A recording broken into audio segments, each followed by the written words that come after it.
Hello, everyone. Welcome to Teaching with Magic, a podcast exploring the intersection of education, fantasy, and literacy. Here at Teaching with Magic, we explore the different ways that teachers in the fiction and in the real world make magic for their students. You'll hear discussions about teachers and teaching methods in fantasy, science fiction, and pop culture. You'll hear interviews with scholars in various fields about important topics in education, and you'll get to be a part of an ongoing conversation about why the imagination matters. Welcome to Teaching with Magic.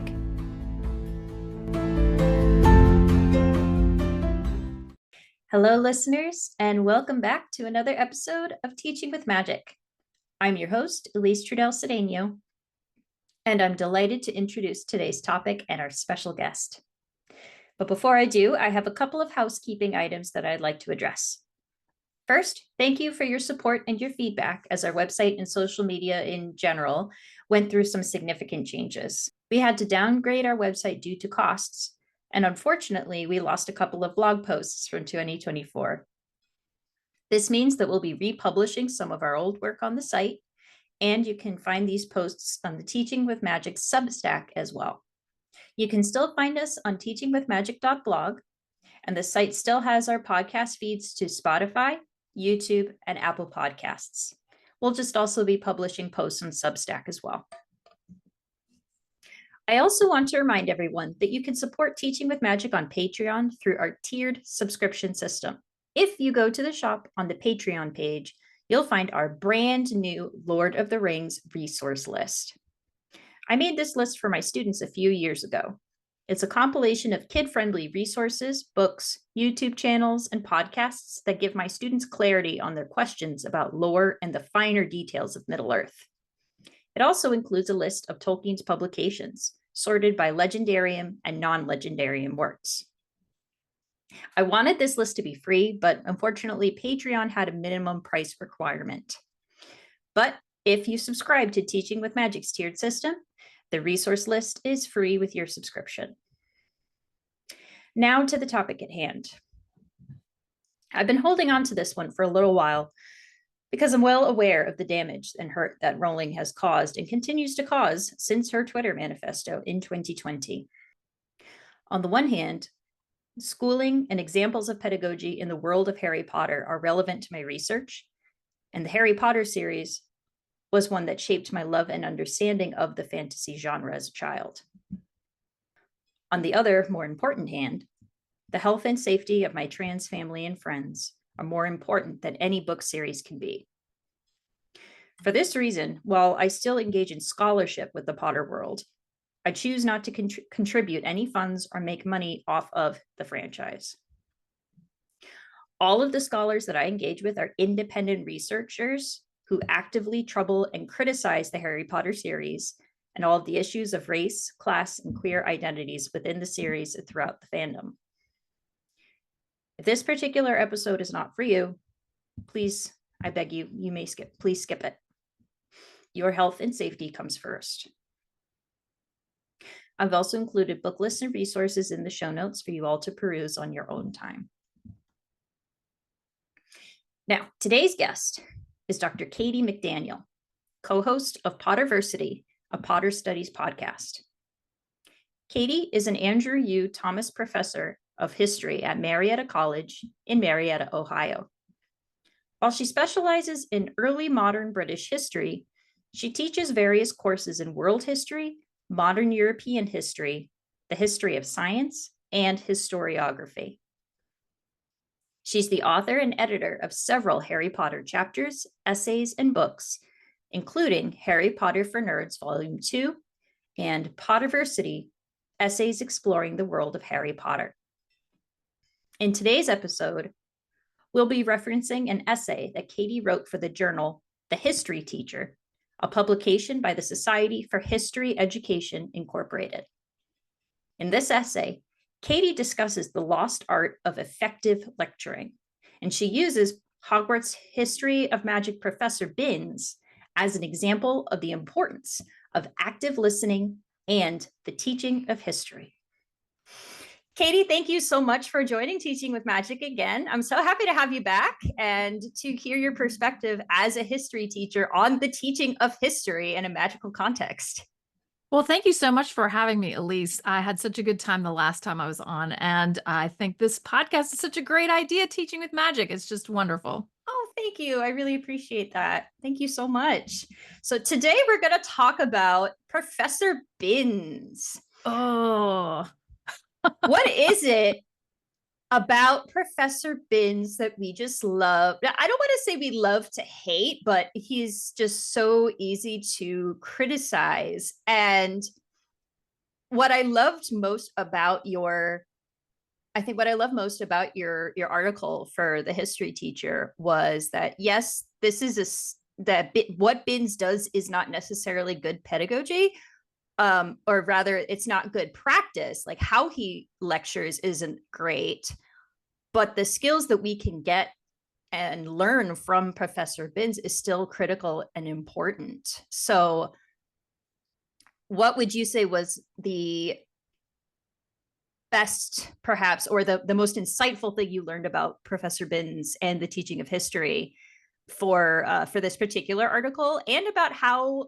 Rowling talks about history in her work, and even in the Wizarding World? You have another article coming out soon. Oh no, is it out? Is Ivory Tower out it now? sure is. Yeah. Yes, Ivory Tower Part 2, edited by another Teaching with Magic alum, Lana Whited, and frequent visitor of Potterversity.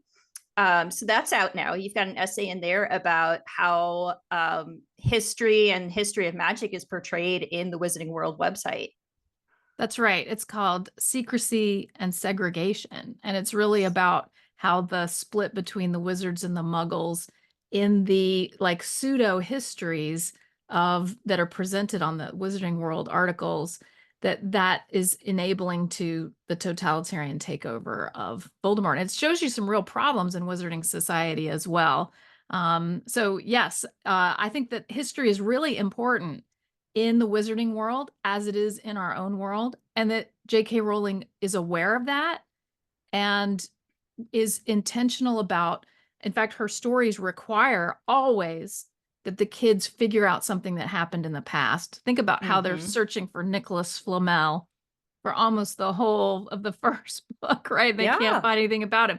And if they just known a little more history, right, they would have been able to do it. It's not like so much about magic as it is about the history. But then the history teacher that she gives us is really incompetent. And we've all had that kind of teacher. And it is a shame that not infrequently that those teachers are history teachers. I can't even tell you how many times when I say I teach history, people say, "Oh, I hated history." And I think it's just a real shame because history is not only about us, it's ours, but it's got the strangest, weirdest, most amazing stories that you will ever find.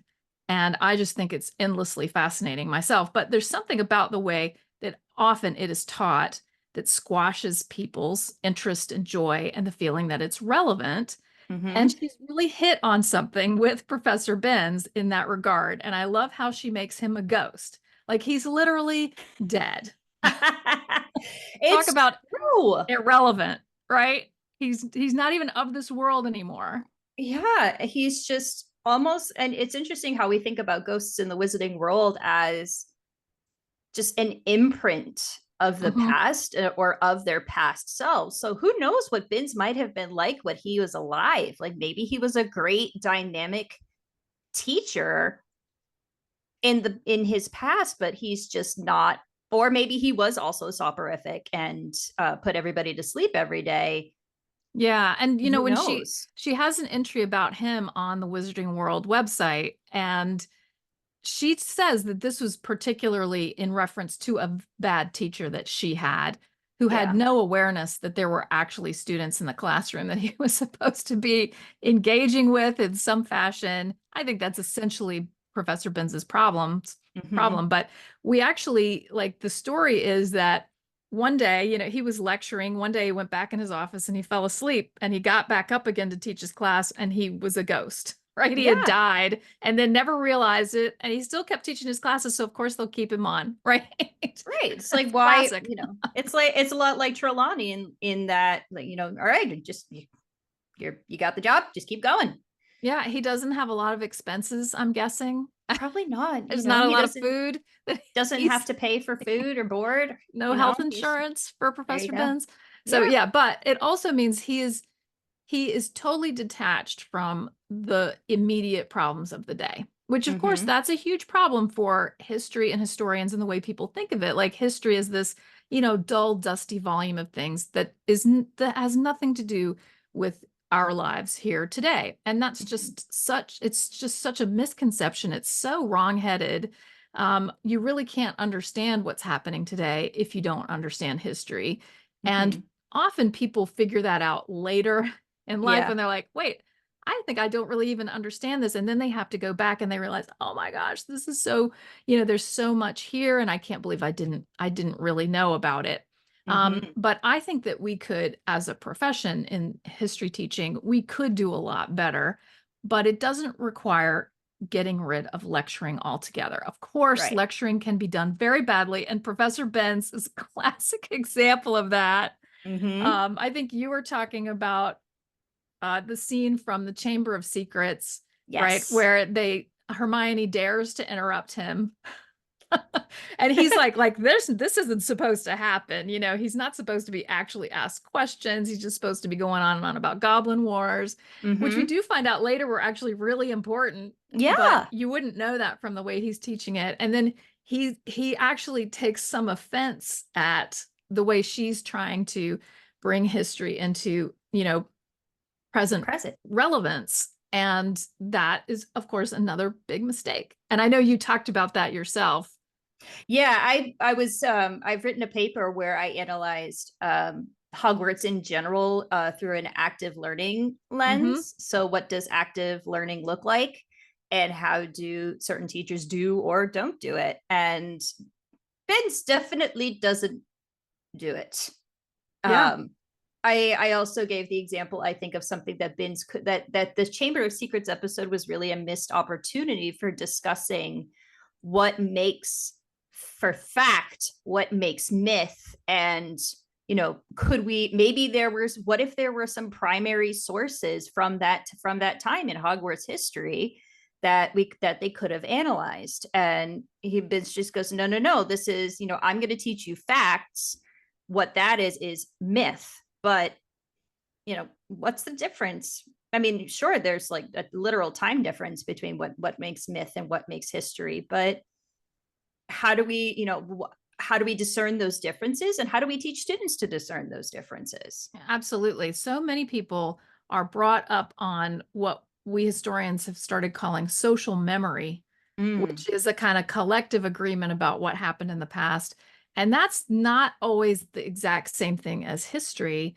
And this is why sometimes, you know, college history classes are like iconoclasm 101, where you realize that Thomas Jefferson, right, had this relationship, that was not okay with a mm, slave. And, but you have to challenge those kinds of things. And the social memory version doesn't really portray that. And so you're sort of scraping some of the iconic or the mythological off of real world figures to understand them as human beings, which is, of course, pivotally important for us knowing that we can have agency in the world too, even though we're not perfect, yeah. right?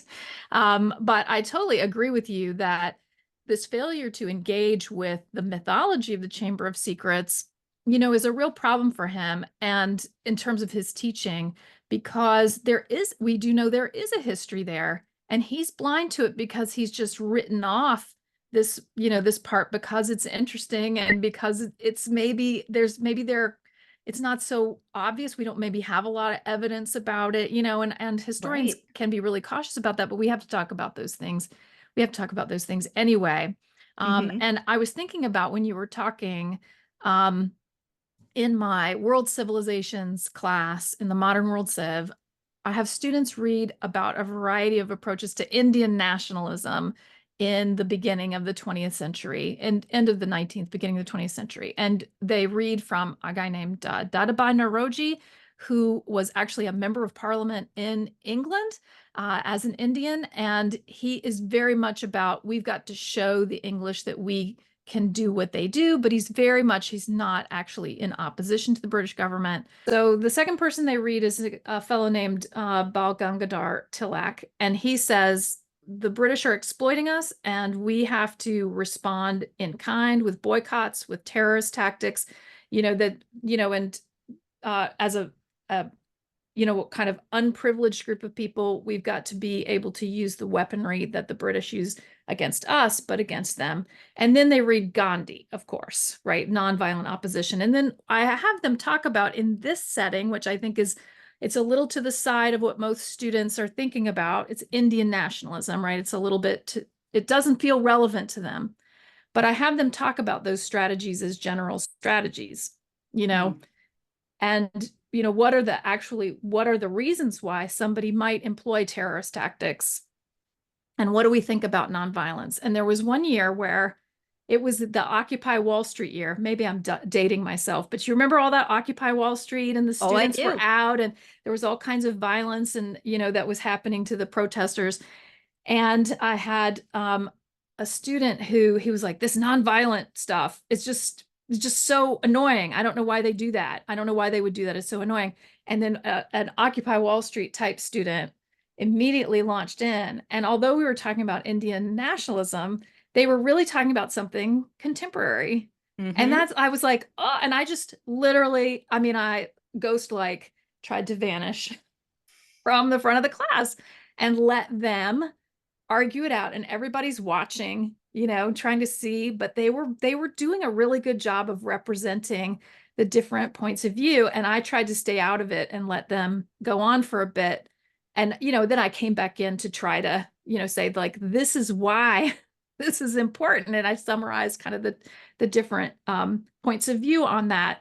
And that is an example of how you can, in a historical context, you can encourage that interaction. And when we think about how we can make the history classroom better, I think relevance, we can't shy away from relevance.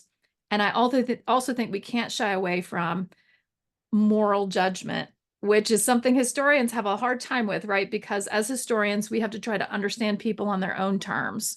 That's actually really very important. And not to just be judgy when they didn't always know the same things that we did. And, we can see their errors in a way they couldn't. But I think students feel moral things about the past. And ultimately, I think the idea that we want students to feel things about the past is the way to get them to be interested in it. So when I was talking in this article about the importance of lecturing is important for a lot of reasons, especially in history, because our past is a story. Even the word history has it in there. And I think my definition of what a human being would very much include that we make stories. I think to be a human being is to make stories. Yeah, I feel like your podcast is totally on point. It's a bit on brand there, isn't it? Yeah. That's right. Stories are so important to us. And even in our ways that we understand ourselves and our own lives, we put ourselves in a story. Think about the importance of memoir, but then the way that we understand our past is through story. And it's just really hard to convey the story of the human past through group discussion. You think about storytelling as a performative art. I actually have a theater background. We didn't have minors at my college when I was there, but I would have been a theater minor. I had enough classes for that. I always loved theater. And when I'm lecturing, unlike Professor Benz, I make sure that I have a sense of who my audience is. And do I have them in my hand? Or have I lost them? And they're walking out the door, staring out the window. And so you have to think about how you are connecting with that group of people who are listening to you. That is our responsibility as teachers, I think, and as storytellers. Another thing that you can do is, and this comes from a book called something like What the Best College Teachers Do that I referenced in that article. Ken Bain is the name, Bain. And what I loved about his book was he says there's not really one way to be a great teacher, because when people describe their favorite teachers, they describe all different kinds of types of teaching, including lecturing. And he says what makes really good lecturers is they use warm language. This to me is such a very practical technique to use. Part of it is speaking in the present tense.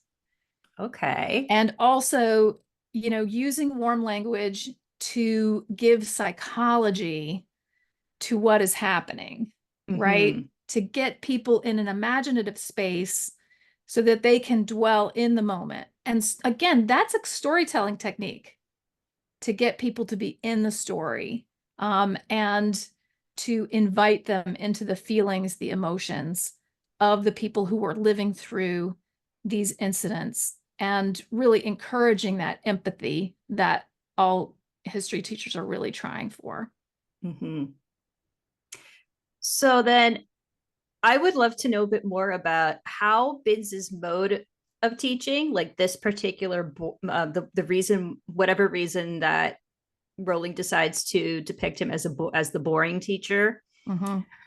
How does that motive, what does that mode of teaching reveal to you as a historian, and you're interacting with a fictional context? Like this is a very fictional history, but what does his teaching reveal to you as a historian looking into this context? So one of the things that I think is a real trap for historians, whether they're teachers or not, is becoming so enmeshed in your subject that you only relate to the subject and you don't relate to others who also need to know the subject. If that makes sense, right? It does. You get lost in the past. And I think Professor Benz is lost in the past. I mean, the fact that he's a ghost is the metaphorical way of saying that. And then, and I do believe that we have to understand the past on its own terms for its own sake. I'm not somebody who thinks you always have to make everything relevant to the present, but there has to be some acknowledgement that the past is alive in a way in the present, and that it only exists because we continually bring it up and interpret it. And if you're going to leave it dusty, and if you're going to talk about it in the way Professor Benz talks about it, it will be dead to the students who are not taking it in. They don't know that. They don't know the history. They don't understand how it works. Think about, did Harry get anything out of that class? No. He has to rediscover all those things when he's actually interacting with goblins, and he has to think, oh, wait a minute, it would be good to know. Right? Yeah. Why the goblins think the sword of Gryffindor belongs to them. Right? And that would be something that he could potentially have learned from history. But I will say this, like from the author's point of view, from Rowling's point of view, she can't give the kids too much help with that, or there would be no story. Right? This is true. Yeah. It's okay to have the teacher be an obstacle as a kind of plot device, because then the kids have to go do their research and they have to, they have to bring that up. But think about how much of an advantage it would have been to them to have that. I also think about Hermione, because another thing, people don't like reading history books because they think of them as dull. And Hermione is practically the only person, as we know, who's read Hogwarts the history. But how many times does she reference that because it's actually useful? Yes, exactly. And if it were me, there are so many times where I've read this story and I'm thinking to myself, I want some history of magic homework. I would read that history text. I would read that. Maybe because it's a fictional context and because it's magical history. And, if you gave me, unfortunately, when my American history teacher gave me American history to read, I was like, maybe this is not my cup of tea. But,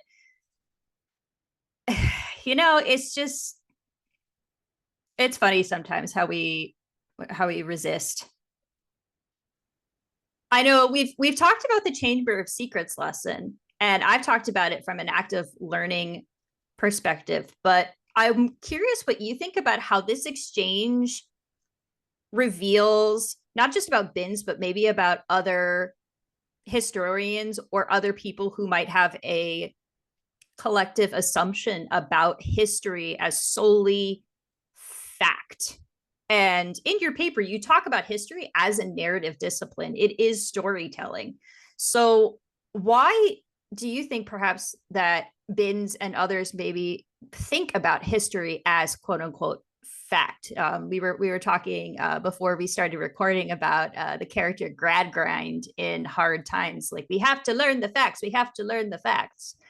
But is that true? Is that a simplistic point of view? What do you think about that particular episode and how he treats history as fact? I think it's actually, it shows a pretty simplistic understanding of the past. And when I teach history methods, sometimes I teach about the development of historical consciousness, which has different phases. And one of the phases is history is fact, but that is not the most sophisticated. When you go beyond history is fact, the next level up in sophistication is confusion. Oh, which is, I don't know what's fact. I don't know what counts as, I don't know what I know, right? But that is actually a really essential and more sophisticated approach that helps to lead you into history as interpretation. That there are going to be things that you know pretty well. There will be other issues where you have interpretations. And that doesn't mean it's just your opinion and anybody's interpretation is as good as anybody else's. Interpretations are only as good as the evidence that there is to support them. And there are definitely invalid interpretations of history, ones that do not bear up under the evidence. But you have to actually figure that out, and you have to actually know something about the evidence. And this is why I always tell my students, this is why you do footnotes. This is why historians like footnotes. And we don't want it at the end, and we don't want it in a parenthetical where I have to go look up the book. I want to see what it is right there on the page, because I'm judging your interpretation by the quality of the evidence I can see in those footnotes. So, that is really crucial for understanding the limitations of what we can know about the past, and the fact that there are always going to be multiple approaches to any given situation in the past, or even people in the past. There are going to be multiple ways of understanding them as people. They're not all equally valid, but you can have multiple valid interpretations, right? That you have to then kind of figure out. Life is complicated and people are complicated, and they're not so easy to, divide into good, bad, and to put your finger on a person who you've never met and you're never going to meet, and who grew up in totally different circumstances from your own. We're all just doing our best to bring the past a little bit closer. The idea that we can, make history scientific fact is really a relic of the beginnings of the historical profession, which was in the late 1800s, at a time when the way that you made history sound like it wasn't just a literary discipline was to say it's like a science. And I often have my students talk about, is history more of an art or more of a science, right? Are we telling stories? Are we literary? And a lot of the postmodernists say you might as well be a novelist, because you don't know what's in the past. But like people who major in history and people who become historians, they don't really think that. Right. I always say, if you don't think you can really find out about what happened in the past as a historian, you just got to go jump off a bridge or something, because what's your whole purpose, right? Or just go make up a bunch of stuff.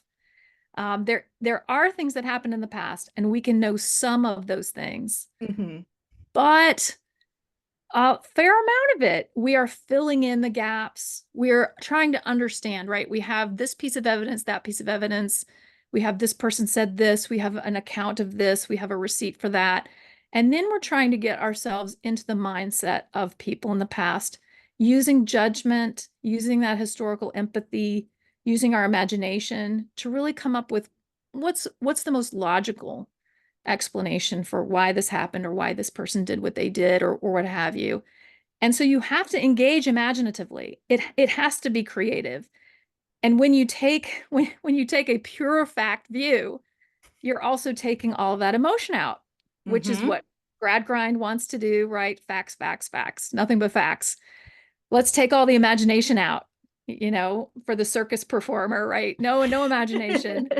Didn't have horses on the Exactly. wallpaper because a horse wouldn't be on the wall, right? That kind of stuff. Oh my Um, gosh. so, it's really an attack on imagination. And as we know, J.K. Rowling, like those are the muggles, right? The bad muggles are the ones who attack imagination. And she's all about imagination, the importance of being able to imagine. And I believe that that is one of Benz's major shortcomings, is that he doesn't display imagination, and his Mm. inability to engage with myth in the Chamber of Secrets episode is just a classic example of that. If I had a student who, by the way, dared to interrupt my class. Now, I want students to interrupt me, and then asked a question like that, I would be so excited. Yeah. I would be so excited. Somebody has a question that's related to history that maybe we could talk about. But he's not, because he's he's really unable to engage imaginatively. Hmm. It's funny because um, I just think it's so interesting that Binns is he clearly has so much knowledge, and it's important. Sure, it's important to know dates, and there are some things that are definitely like this battle definitely happened at this time in this year.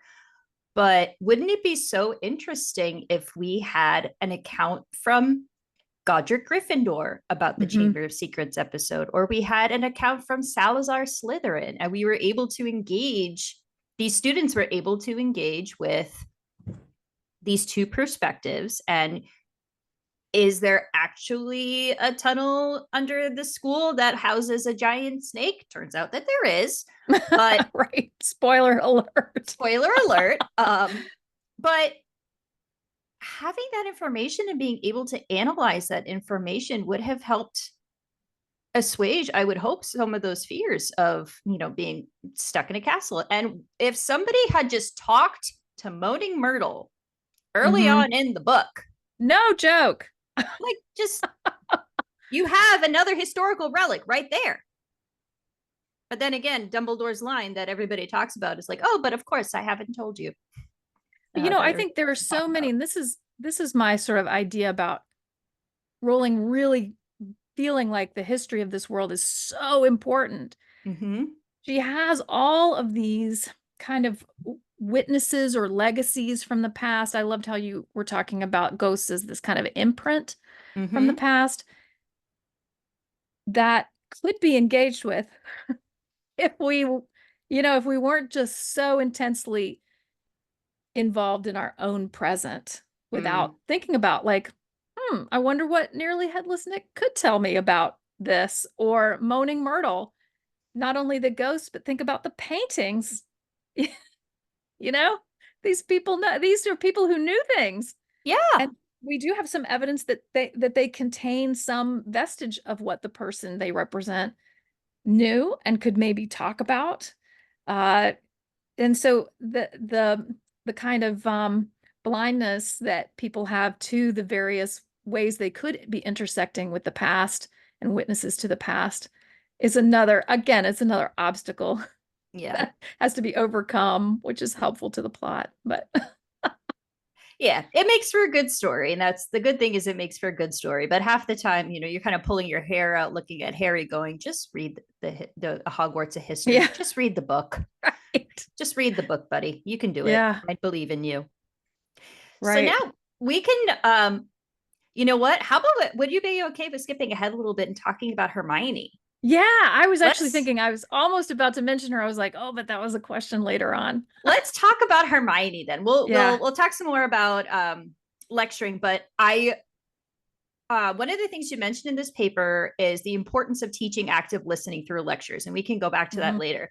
But you mentioned that Hermione, she's a great example of an active listener and someone who Right. learns well from lectures. She's one of the only people who could pay attention and listen not only to Binns's lectures, but to Umbridge's speech at the beginning of the school year in the Order of the Phoenix. And she was able to understand that, oh, hey, maybe the ministry is going to interfere. What do you think we can learn from Hermione as a case study for how students can learn from lectures, and perhaps Actually, let me rewind a little bit. Why do we think, I wonder why Hermione is the only one who seemingly can learn from boring lectures at Hogwarts. Like she had a really hard time with Lupin's experiential mode of teaching, and Hagrid. I mean, she did okay with Hagrid because she loves Hagrid, and we love Hagrid too, even though we don't want to be burned by blast-ended scroots every day.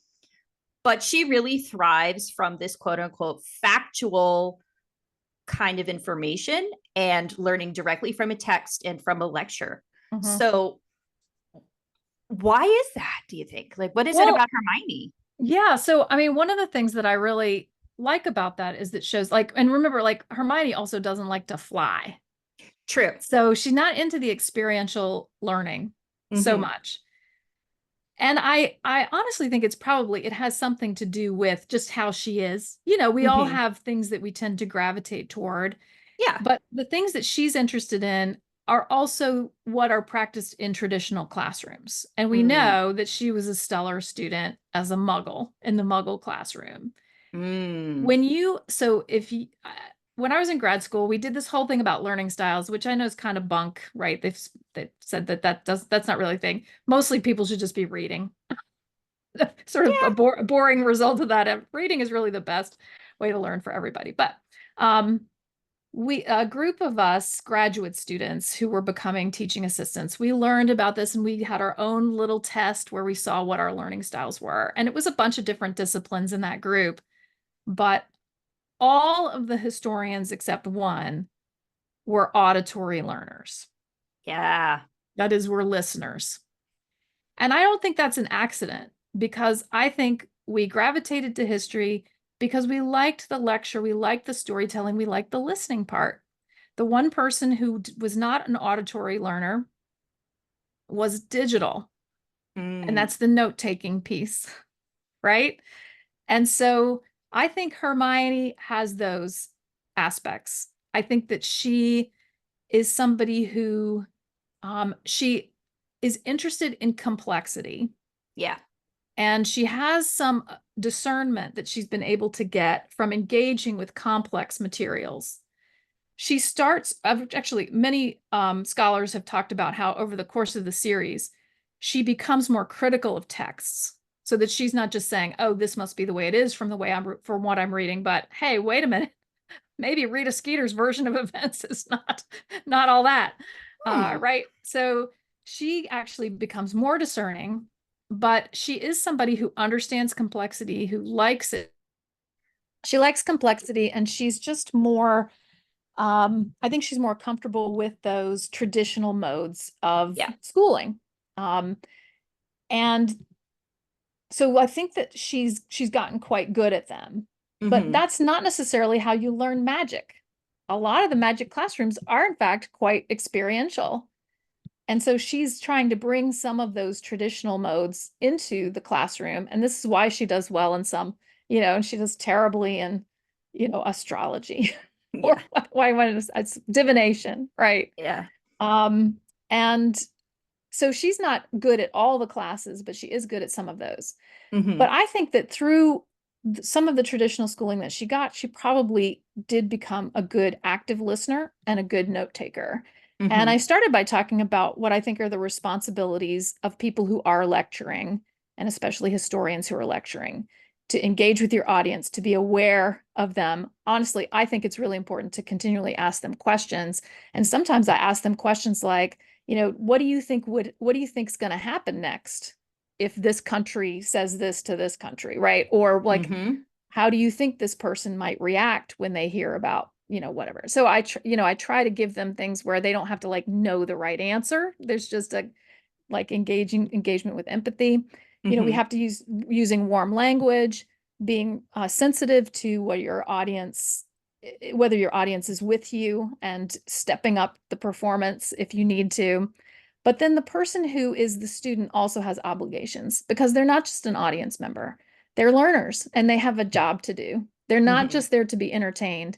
They need to be, working on themselves and developing themselves, and they have obligations in that context as well. And so I think that's really important. And a lot of students don't think that now. There's so there's been something where we've told them, if you're bored, it's the teacher's fault or what have you. And it's actually really important to be able to work through boredom. It is. And I think that we're seeing what happens when, we're just focused on things that are entertaining. And we get people who cannot understand complexity and who are drawn in by propagandistic, simplistic, black, white kind of thinking and media and so on. And so for the learners, they also need to figure out how to learn from listening. And I think critical listening is something that students need to develop. And I would hope that they would be told why it's important for them. But I always think this, like, you're going to take lecture out of the classroom, but like, it's not as though students will never have to learn from listening to somebody. Mm-hmm. In your life, you will, and I actually tell my students this, you will have to sit in a long, boring meeting where your boss does nothing but talk at you, and he will not be nearly as interesting as I am. And you will still have to know everything that they want you to do. So what are you going to do? Mm-hmm. And I actually will also often tell them, if I know I'm going to be in a boring meeting, always take notes. I always take notes. Not only does it prevent you from falling asleep, which looks very bad to your employer, Very much. but it also, like, it keeps my brain functioning and I'm thinking about what the person is saying, and it helps you to sort through the waffle, as Hermione says. And she's not taking notes when Umbridge is speaking at the beginning of the 5th year. She's not taking notes, but because she has that practice, she is able to, note taking is not just stenography. And actually, they've said that really students should not be taking notes on a computer because it's Mm-hmm. more like stenography. And it doesn't pass through your brain before it passes into your fingers for typing. You can just type without actually internalizing anything, but you don't do that with handwriting. So I always encourage handwritten notes because you can't write down everything. That's the whole point. Students will say, you talk too fast. Well, yeah, I don't want you to write down everything. I want you to figure out what's important to write down. Yeah. And also write down things I didn't say. Write down what you think about this. Write down a question, something that keeps you in it. Stenography is not what we're all about. It's not just about, can you replicate the lecture? And I tell my students, when you are writing notes, you are making that material your own because it has to go through your brain. And when you do that, you become able to think about the material. And that's what critical listening, I think, actually is. And that's how Hermione, I think, is able to sort through the propaganda and the cliches and all of that Umbridge is talking about in book 5 at the beginning. And she's able to see, oh, this is what she's really doing. And Mm-hmm. how many times have we, I don't know if you do this, Elise, but I hear something, I'm like, there's something going on here that I don't get. And then I can hear hear from somebody, I hear somebody's analysis of, here's what's really going on in this. And they can fill in the context, or here's what this is a dog whistle for, or, here's the backstory behind this statement that you don't understand. And then you can really get it. And that has Mm-hmm. to do with having the background, being able to be a critical listener. And this is so important, not only for, doing your boss's bidding, obviously. I'm not really for that, actually. But living in a democratic society. Exactly. Yeah, and just being able to sort through very complex material and very different points of view and interpretations. Yeah. That's perfect. So then what skills would you say that students need to effectively interact with lectures? It's one, I'll go back to what you've talked a little bit about what professors can and should do for lecturing, and we can talk about it some more. But then what skills, we see what skills Hermione is good at and what she has practice in. What can we as students and we as teachers teach our students to support and teach them the skills of note taking, active listening, and training ourselves to actively listen? One of the things that I was thinking about, Elise, is reading aloud. Yeah. And I know as you teach a lot of literature, we got away from reading aloud in classrooms. And I think there's been a movement to bring it back. Am I right? There has. It's a key component in literacy instruction nowadays, and it is supported by the science of reading and reading instruction. Mm-hmm. So there Right. is research to support read alouds. Right. And I think reading aloud and then not asking students to regurgitate, but asking them to put themselves in the story. Well, if you were Mm, this character, what would you think? And can you predict what's going to happen next? All of those things that I know people who teach reading are actually trying to do with students. And I think that you can do that with almost anything. So I will occasionally read aloud speeches in the history class, right? So that I will read aloud, for example, Pope Urban II's call to the Crusaders in 1095, 96. He, gives this speech and I read it to the students and I tell them in advance, here's what I want you to listen for. I mhm. want you to listen for how does he portray the Europeans, the Franks? How does he portray people who are Muslim, and what is the major message, right? And so then I read it, and I read it emotionally, right?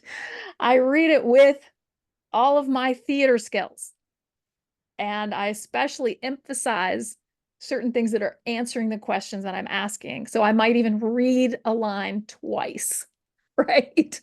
Um, so that they are right, they're being encouraged. And then I ask them at the end, so what do you hear? What did you hear in this? You can do that giving them a copy, but sometimes I do it just because I want to see if they can actually listen without reading along, because we have to teach them the ability to do that.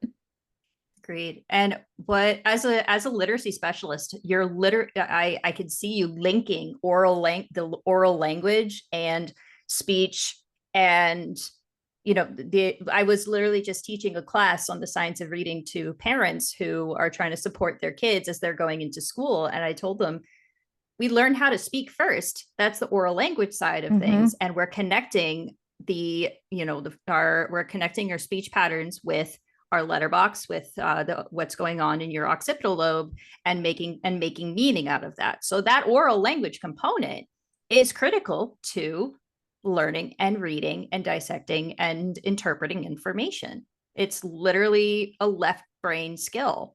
Mm-hmm. And I do like that you've mentioned that sometimes you include the text, but sometimes you don't, because with a speech, I doubt that Pope Urban's well, I suppose constituents isn't the right word. Um, the Pope's followers would not have had the speech in front of them, quite literally, because they could not read. He quite literally had to convince people who could not read. He had to use those speech abilities and those theater abilities, as you mentioned, to get people to go fight in the Holy Crusades. Absolutely. Yeah. And it wouldn't have necessarily just been him, right? There are people Sure. who are being sent out to deliver that speech, but that's how people were getting the message. Mm-hmm. I'll also do songs. I think Yeah. again, this is responsibility of the lecturer Mm-hmm. to bring in. I bring in newsreel footage, but I think music is really powerful, and I also think it's really important for students to learn that the music they're listening to is has messages that they need to be thinking about. Mm-hmm. And so, we play music and like, it's like, this sounds like this is like I'll play the Beatles, and I said, so this sounds like la la la la la, right? This is a happy, but like, what's this song about? And it's actually about social revolution. Yep. And it's like, and they're like, whoa, wait. Where'd that come Um, from? yeah, and sometimes it's 70s. totally contrary to the tone of the music itself. And that itself is making a statement. And so those critical listening skills are just really important for general awareness of the many messages that we get in many different kinds of media. And never in history has it been more important to be able to listen. For sure. How about note taking? What do you recommend? What do you teach your students, especially in a history context, for when it comes to note taking? Because I know when I was growing up, I had to write down dates. I had to write down a lot of dates. I also had a weekly quiz where I received a map of the United States of America, and I had to not only label all 50 states, and I also had to label every capital city. So that was fun.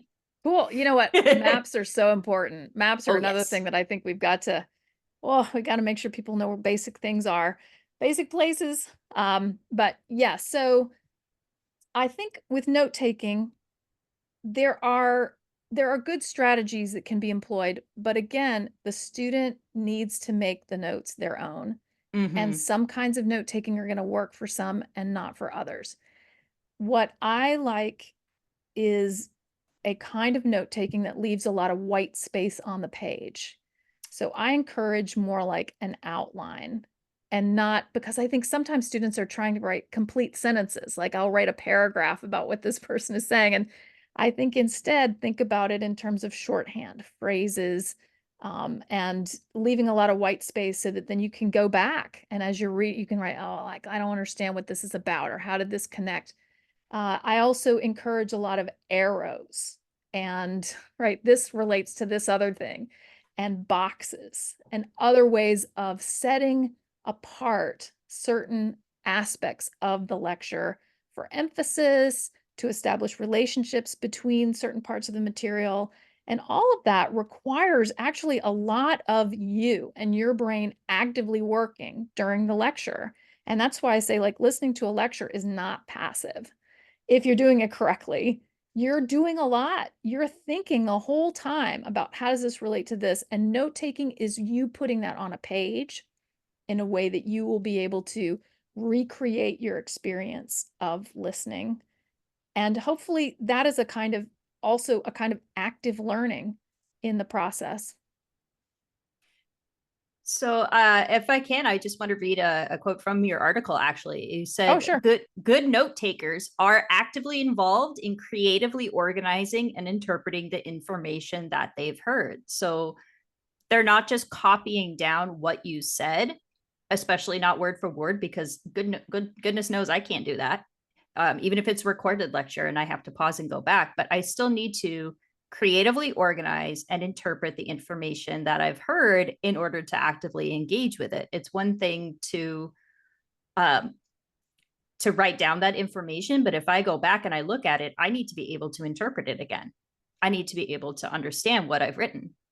Absolutely. And my goal for my students, and I think this is probably every teacher, when I am asking students something on a test or in a class, I don't just want to hear myself back. I really don't. Yeah. I want to hear what you got from it. How is it different now that it's been through your brain and you've thought about it and you've added your own life experience or your own opinions, your own ways of interpreting?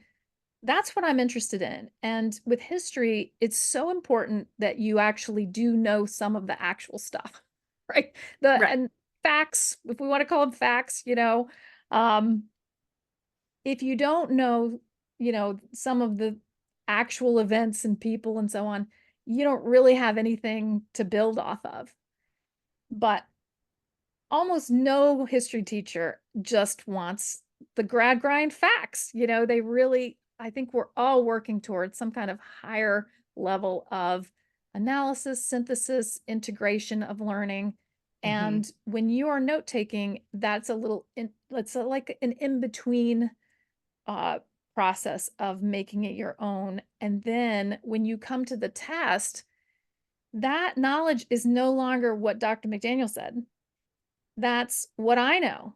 This is what I know and what I think and how I would apply this to a new question or a new problem. Mm-hmm. And that is, of course, one of the highest levels of learning. Yeah.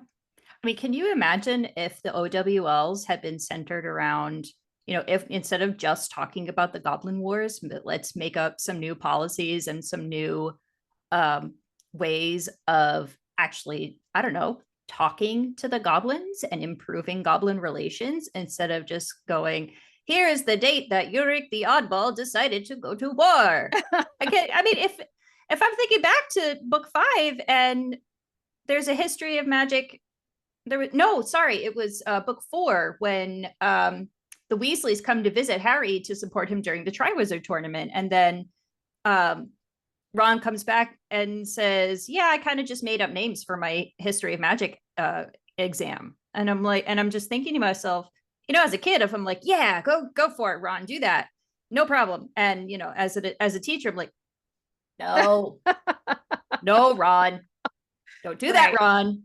Yeah. Actually learn the information, Ron."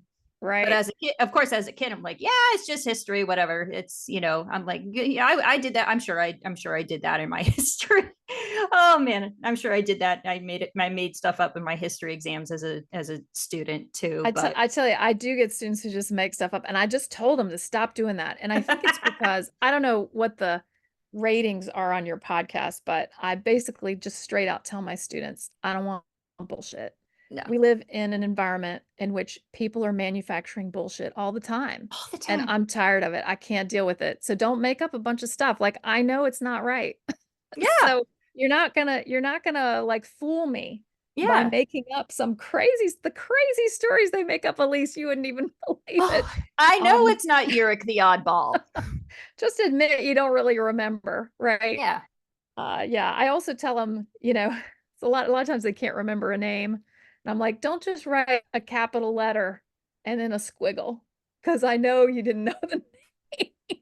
I know you didn't know the name, but you can say, the Prime Minister of England during this period without knowing the name. That's okay. That's still a piece of fact. There was a prime minister during that time, and that prime minister did this thing. If that's all you know, but please don't just make up a bunch of bullshit. We need less of that. Less, please, of people just making up stuff and pretending like it actually has any kind of reality. Oh my God. Oh, that is social media in And all 3 the words or less. conspiracy theories, right? Conspiracy theories are just manufactured stuff. We have to learn to be critical again. And not critical like I do my own research. It's the internet research. It's analyzing the research and understanding where it comes from. And valuing expertise, like really understanding expertise. Just because Stacy from Idaho says that raw milk is good for your children does not mean you should feed your children raw. I literally saw this the other day, and I'm just like, there's a reason why pasteurization exists. There's a reason why we pasteurize milk, because raw milk has bacteria. Sorry. There was a really funny, I'm not sure if you're going to want to include this, but that's okay. There's a really funny incident in the West Virginia legislature. Oh no. Where they passed something that basically said that you could serve raw milk, or like it was not requiring pasteurization. And to celebrate passing this law, the West Virginia legislators drank raw milk on the floor, and then there were a bunch of them who got really sick.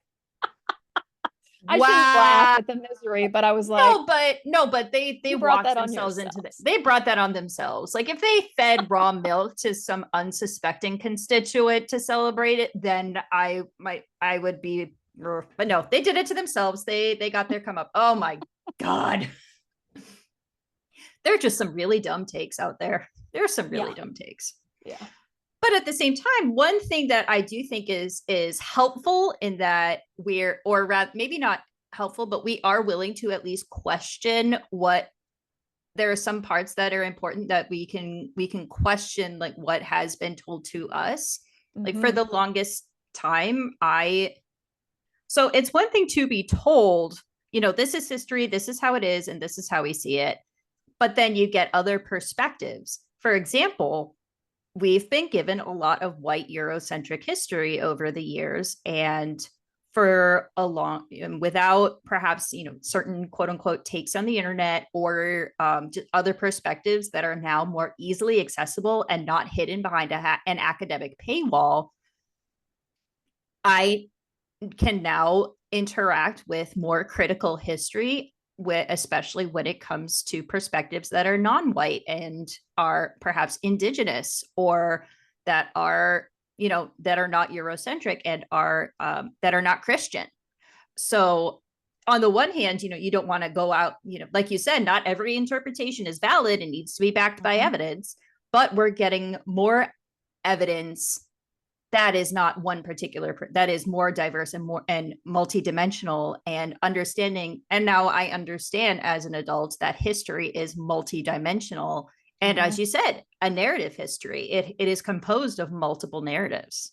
Right. And so that's so I like I'm just absolutely 100% totally in agreement, nodding at everything that you're saying there, because I just couldn't agree more. And the chapter that I wrote for the Ivory Tower, Harry Potter and Beyond that Lana White had just put out is really about that, because J.K. Rowling on the Wizarding World website, those little histories that she gives are like parody histories. They're written like in a like a historical voice and so on. And she doesn't realize that when she does that, she is mimicking the very Eurocentric, ethnocentric, and colonizing way of doing history that really was, it was just what history was from the professionalization of history in the 19th century forward into about the first half of the 20th century. And she's doing it as a, she is kind of parodying the style, but it leads her into some really rough territory. And if you remember all of the kick up about her History of Magic in North America series, where she just, it was terrible, especially regarding the indigenous populations of the Americas and the way that she lumped them all together, and she kind of appropriated certain practices without really understanding them and brushed them aside. And then, the idea that they just wanted to learn the magic that the European magical people were bringing with them at Ilvermorny when it was brought up, right? They had been homeschooled. And so I do, in that chapter, I do a whole read on that is basically talking about what she's doing as a real form problem that historical scholarship had for a long time. And it's not been that long since historians have really started to challenge that. And we're doing much better with it, but there are a lot of ways that we are blind to how the way that we structure narratives about history, how that narrative structure does eliminate the voices of people who are not in the dominant positions. Mm-hmm. And I would hope that Hermione is able to do that when analyzing certain speeches and analyzing certain events. But she does have a blind spot when it comes to the house elves. So who knows? When it comes to social justice, when it comes to the house elves, she gets a little tricky there. Yeah, and I think that she like I think her heart is in the right place there. But that she is really trying to tell them what they should want. Yeah. I was teaching for Signum Academy for a while, and I read with a group of 4 kids who were just really into Harry Potter. And I asked them, what do you guys think about the way that Hermione talks about the house elves and Spew? And one of my students said, I wonder how she was taught and he was like super into history and social studies. Like he could riff off all the dates of every this boy could riff off all the dates of every historical interaction that you could think of. If I needed a historical context on something, he was my go-to kid. So he was like, I wonder how Hermione was taught about slavery and about enslavement, whether from a British perspective and he lists or from an American's perspective. And he listed a whole bunch of like things she might have learned in a historical classroom during her time as in the Muggle world. And he was thinking about like European colonization. He was thinking about like, there are certain things that you're taught in school about how enslavement and how to think about these things. Like we're taught, of course, that, and obviously, we're taught like, we don't do this anymore because slavery is wrong.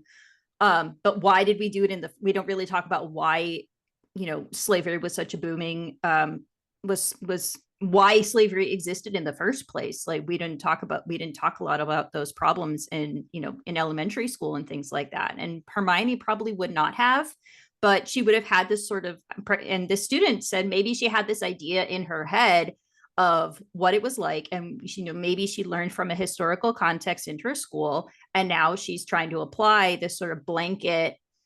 I don't think he said this, but I interpreted it as color blindness almost to the house elves. Like, this is what I think about it, and now I want to free you from this. And without considering all of the contexts and talking to the house elves themselves about what they would want. She just had this one perspective of what enslavement looks like. And it definitely applies to house elves, and I must free them, without considering what happens when a house elf is freed. So one of the things I think is really interesting is the way we talk about liberation in history, and think about how we think about the liberation of slaves in the United States. We think of white people liberating, enslaved Black people. Like that's the way that story is told. And in doing that, we basically erase all of the people of color who were advocating for themselves and who did so much for themselves. And they become almost sidelined in really their own story and their story of agency. A lot of people, in talking about Holocaust history, have been trying to emphasize how Jewish people were not just victims, but they were fighting, and they did a lot in terms of resistance. And that it is so important to be able to articulate those parts of the history as we understand, how does liberation happen?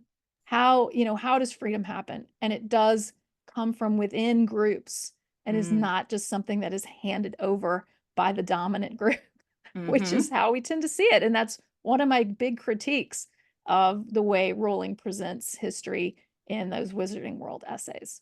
Oh, She for just is sure. not able to see it. And I call it a blind spot. She's just got a colonizer's blind spot. One of the things I talk about is how Quidditch becomes a colonizing sport, and Quidditch comes from Europe.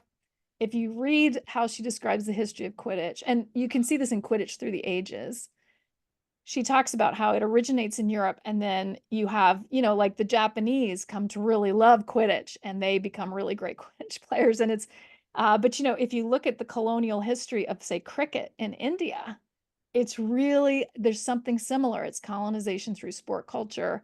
And like, she just embraces it uncritically without even thinking about what she's really talking about with the spread worldwide of Quidditch. And it's really interesting when you start to think about it that way. When my students sort of saw that's where I was going, I taught Quidditch Through the Ages a couple of times. Yeah. And they were like, what? Like, once you see it, you can't unsee it. You can't unsee it at all. But she doesn't see it. She does not seeing that herself. And I think it's really instructive about, like, we all have those. We all have those things that, because we're coming from our own particular perspective, we're just not able to see the other perspectives. But it's so important to be able to think, in those like multivocal ways. Yeah. And it's great that we are getting, I do like that we're still, getting these arguments and looking at not only history, but magical history, and a text from an extremely problematic author who has very problematic ideas, not only about, white saviorism and colonization and European colonization, but about what it means, what gender means, and what sexuality means. And we're still engaging in these critical discussions, and understanding that there's not only is there not one way to engage with a text, but there's not one way to engage with and present history. And that we can look at this story and say, there's issues, there's problems, here they are, now let's talk about them. One of the things that's interesting, if I can just bring it back around to voice, Yeah. one of the main critiques I think that I've heard about why people are so angry at Rowling for expressing an opinion that a lot of people actually have, right? Why throw her out, right? And obviously I'm not somebody who thinks, I really don't throw people out. But, and I think people are complicated and people are a mix. But I understand people who just want to throw her out. Part of what they're angry about is that she has a loud voice by Yeah. virtue of her fame and status and wealth. And she very often has used that voice for the benefit of people who are marginalized and oppressed. And that is not what she's doing now. And Yeah. that fact that she has this one loud dominant voice and she's not listening to other people. Many people have tried to reach out to her and to just, to sort of have a conversation, and she's not open to it. Yeah. And so she's not listening. She's already done her listening and she's decided. Yeah. And I try to keep myself listening. I always want to keep myself flexible and listening, especially when it's something I don't know all about. Right. Exactly. There are certain perspectives that we just don't have. And Mhm. it's so revealing through, what this text tells us, not just about, about biases, but what about how certain things are taught and how someone like Rowling has come to the conclusions that she has come to. Mhm. And okay, that was a bit of a sidebar to Sorry. digression, but it's okay. I Sorry. love it. So then, yeah. How do we? Yeah, how do we get back from Where were that? we?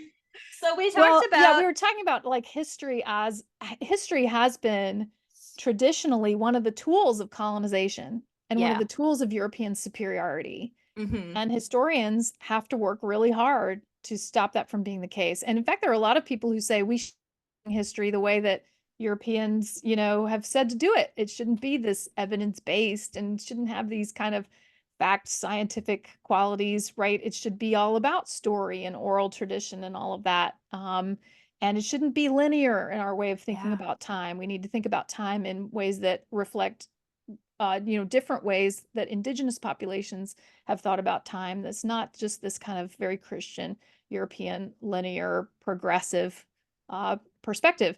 And all of those are, I think, really important. And the historical profession has been really forced to struggle with a lot of those. And Ben's is really just a classic example of somebody who couldn't change. He's already dead. Yeah. He's He's already not dead. able to He's change. not gonna. Yeah. He No, he he's he not literally changing. cannot change. Right. He But can't grow any older. those of us who are still alive, we can change and we can adapt and we can figure out how to make our narratives better and more accurate to what happened in the past. In your paper, I think you mentioned, but we were talking before we started recording, that at the time you were kind of being pressured to move away from lectures Right. and to be, have discussions and do very active learning models. And this paper kind of documents your frustrations with why we can't throw out lectures entirely. And Yeah. I would love to know more of your thoughts about why at the obvious, and at the time, this was a push against lecturing and for active learning. So then why not throw out lectures entirely, and why, you've mentioned a lot like why they're necessary. So where would you say is that middle ground then? Like what should Right. bins have done instead, for Right. So example? yeah, now I was telling you that I could feel the defensiveness in my writing, and you still get some of this where it's like, gosh, this just lecture, like we don't want to just lecture to our students. It's become a really easy, like whipping boy for, sort of let's do the latest new thing. But my point in the article is that no teaching methodology is perfect, No. and they can all be done badly. Like, how many times have you had student presentations that just reinforced the wrong ideas and that showed that they were not what they were supposed to be? Or, student discussions that went totally off track and did not help them learn the material. Like, there are all kinds of ways that any teaching strategy can go wrong. So you have to Mm-hmm. do a good job with it. And I think that people just assume that, when you're starting teacher, especially college teacher, that you're going to know how to lecture because you've seen a lot of lectures. But especially with PowerPoint, boy, did PowerPoint also make lecturing really bad as people just read aloud like copious amounts of text from their PowerPoint slide that everybody was reading along with. I mean, oh my God, shoot me now. So I think people really need lessons in Yes. how to lecture well. I Hmm. also think lectures need to be interactive. And that means, as I sort of mentioned, you asking them questions, you being open to them asking you questions. A lot of times I will put up a picture and ask their thoughts on the picture. You interpret it. What do you see here? And then lead that into something more, or give them a song, give them a primary source. And all of that can be incorporated within the lecture. But Mm. lecturing still remains important because, especially with history, which is a narrative discipline, as we were talking about, the story is important. And the students, there's no better way to get the story than to have it narrated to you, than to have it told to you. And there are ways to do it well and ways to do it badly. Hopefully, we'll do Hmm. it well. But it's also, I call it a real act of generosity for somebody to share their knowledge and wisdom so directly and openly. It also, anybody who's taken a history class knows you always get behind. You always get behind in history class, right? So lecturing is really one of the one of the best ways to convey some pretty significant amounts of content fairly efficiently. If I have to try to do everything by group discussion, like we're never going to get very far. And so sometimes we just have to, we sometimes, the narrative part is a way to actually go get through material like coverage. People are like coverage, but no, coverage is a real thing when you're Yeah. actually trying to give people a sense of the timeline of the human past. And so I think those are all really important. And I feel like when a professor is really, or a teacher of any kind is really cognizant of their audience and is also passionate about the material and sort of generously constructs a an approach to the material that then they are willing to give over to their audience for them to do with it as they will in their own notes, in their own minds. To me, that is some of the best of teaching, and we shouldn't just give it up. And not only just for the practical reasons that people have to learn from listening in the Yeah. rest of their lives as well, but also because I think it's actually a great way to learn. It is. Yeah. So the methods you mentioned in your paper for what you use as, good practice for lecturing, because, like you said, it's not meant to be passive. So front loading questions before the lecture so that students can listen for salient points and can Right. respond to those points. Teaching students how to generate questions during and after the lecture. I can't tell you how many times I've had to say to my students, this is how you generate a question. Mm, Because at the end of a lecture, I'll go, does anyone have any questions? And of course, you get the crickets. mhm. So then that's a skill that needs to be taught.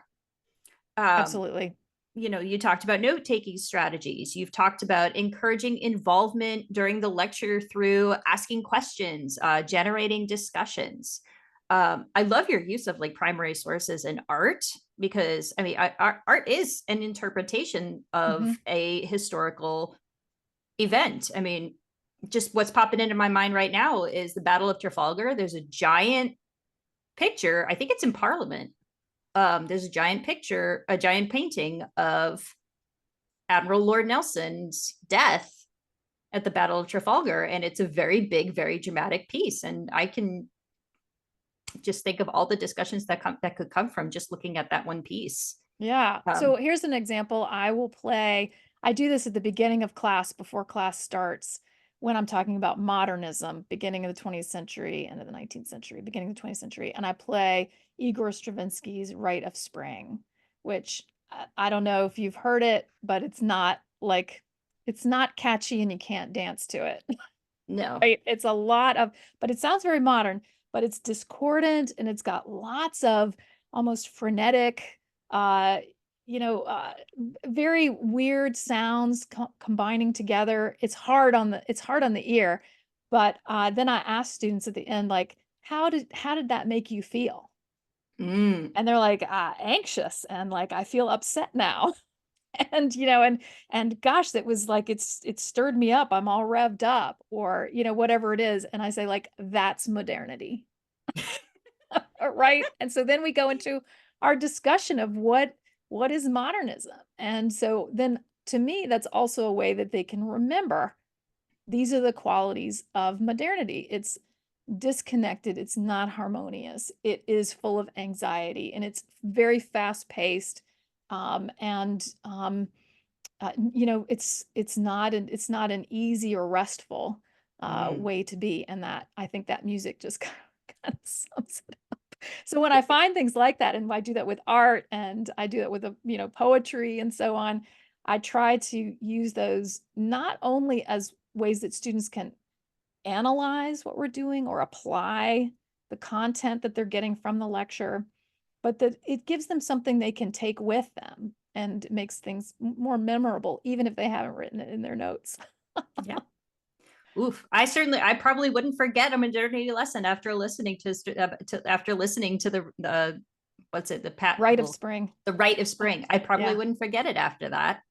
And like you said, it's not, like you said earlier, history is not just facts, it's also feelings, and it's also somebody Mhm. presenting those feelings through speeches or through music, and we have to analyze that and analyze those perspectives. And oh, Mhm. hey, look at the person who didn't have a voice for a long time, and is here's the perspective that we haven't, that we haven't engaged in, and here's another perspective that we need to engage in, and oh, look, there's another perspective that we can engage in too.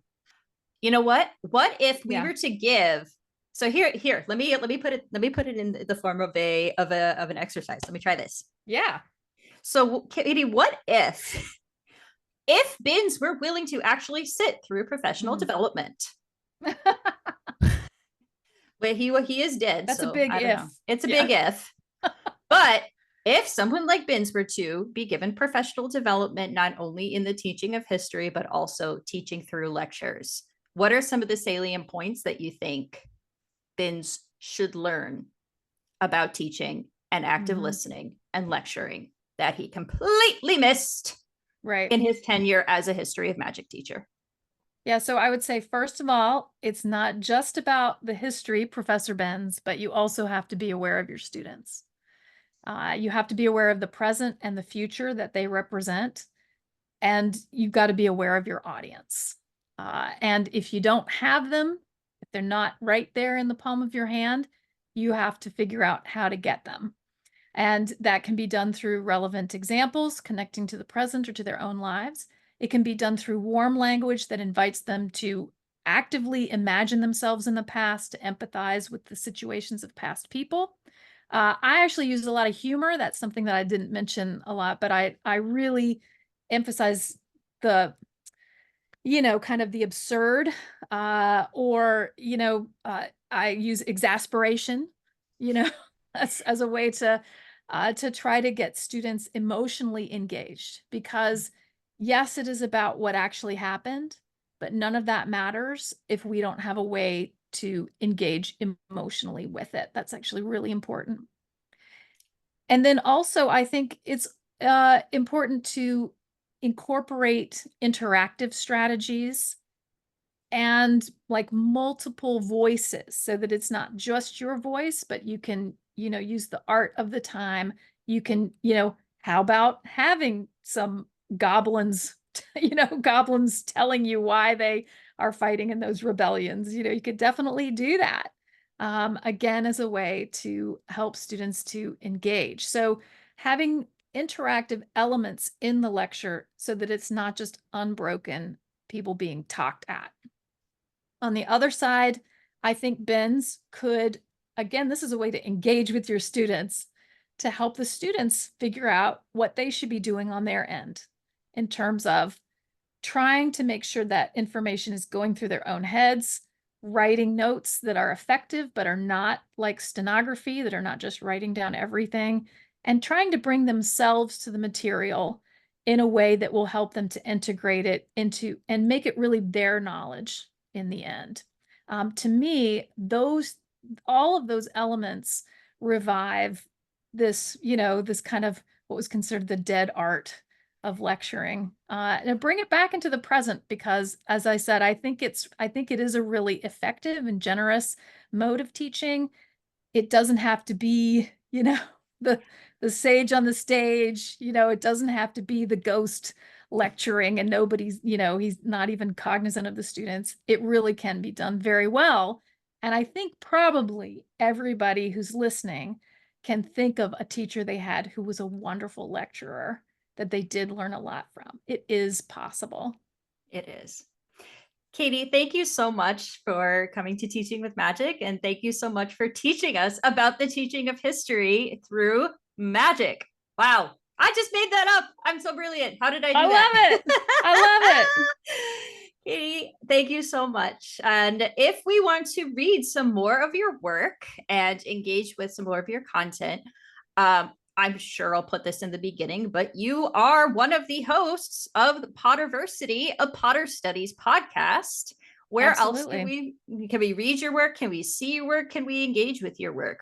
Right. So Potterversity you can get to on MuggleNet, or you can just Google Potterversity. We also have a Potterversity book that came out that has essays in it. And I wrote an essay in there about Arthur Weasley. It's called Arthur Weasley and the Misuse of Muggle Artifacts. And it sort of engages with the colonial question of whether he's whether he's an appropriator of Muggle goods. Is he being colonialist when he transforms the Ford Anglia into a magical vehicle? And I think it's such a fun question to think about, but also important.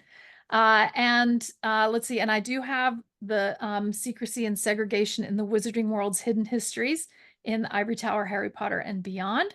I have also written about the house elves. We talked a little about the house elves, but I have a house elf article. It was originally called The Elfin Mystique. Yes. And then the follow-up, I wrote that before the books were finished, but the follow-up to that was The Real House Elves of J.K. Rowling. And it's about this problem of liberation. And I really look at the house elves in the lens of feminist theory. Like, what do you do with, domestic people who are bound in domestic servitude, who sort of don't want to be free? And how do you understand that? Exactly what we were talking about in our discussion. I also am the editor of Harry Potter for Nerds 2, and that article is in that, or that chapter is one of the chapters in the book. And I also wrote something about, it was called Dumbledore's Army and the White Rose, which connects some students at the University of Munich who are speaking out against Hitler with the Dumbledore's Army kids at Hogwarts, and seeing a lot of really amazing parallels. I feel sure J.K. Rowling knew the story of the White Rose when she wrote Harry Potter, because that's I don't think those things can be accidental. Anyway, I've written a ton of stuff on these on all of this, and I'm very Googleable. So I hope that people will read and engage, and we'd love to have more listeners to the podcast and tell us what your ideas are and all of that. Wonderful. Again, Katy, thank you so much. Thank And you, you're Elise. always welcome back. Thanks.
Listeners, thank you so much for joining us today.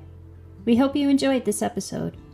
Be sure to hit the subscribe button on Spotify, Apple Podcasts, Amazon Music, or your other favorite podcast feeds. If you enjoyed listening, please leave a rating and a review as well. You can read and find out more about Teaching with Magic by visiting our website, teachingwithmagic.blog. You can leave a message on our podcast page, read past Teaching with Magic posts, and check out our book lists on our affiliate page. We also invite you to support us on Patreon. You'll have access to bonus material, our Discord channel, live Q&As, and you'll get a sneak peek at future products such as lesson plans, worksheets, and other teaching tools. The link is always available in our show notes and the podcast page on our website. Thanks again for joining us, and as always, keep making magic.